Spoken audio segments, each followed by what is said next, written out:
Hi, this is a really quick demo of a feature on a microscope which I've been working on. So here's a problem where I've got a component with lots of surface mount pads on the underside of it, and I want to be able to solder that onto a circuit board. So what I've got is the camera here. It's a machine vision camera, and it's connected to a lens, and there's a ring light on there as well. And that camera is then connected via an Ethernet cable to just a standard laptop with a cable converting Ethernet to via USB-C connection into the PC.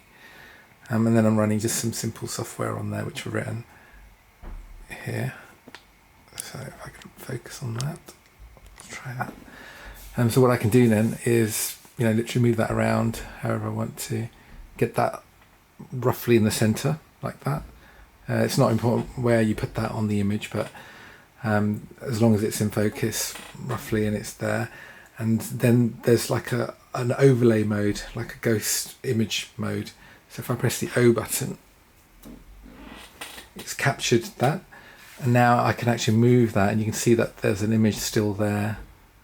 The idea of this is that I would want the pads to be very visible, which they are, but I'd also want the edge of the component to be visible as well. It's not that great with the way I'm doing the ghost feature at the moment, but I could do edge detection to make a better overlay.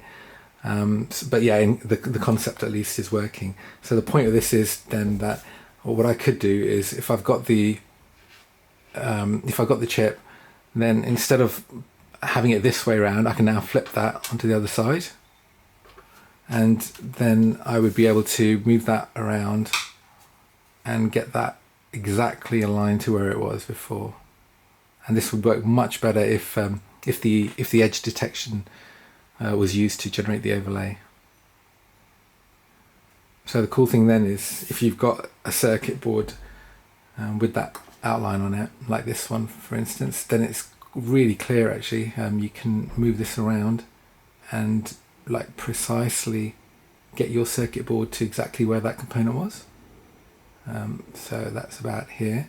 So I mean, this is accurate now to within a tiny fraction of a millimeter. That's now there, and now I could place a component on top. I mean, with this particular one, the circuit board actually has already got a silk screen showing where the component should be. But that wouldn't always be the case, and often the silk screen is misaligned with the pads. So that's where this feature could come in handy. Thanks for watching.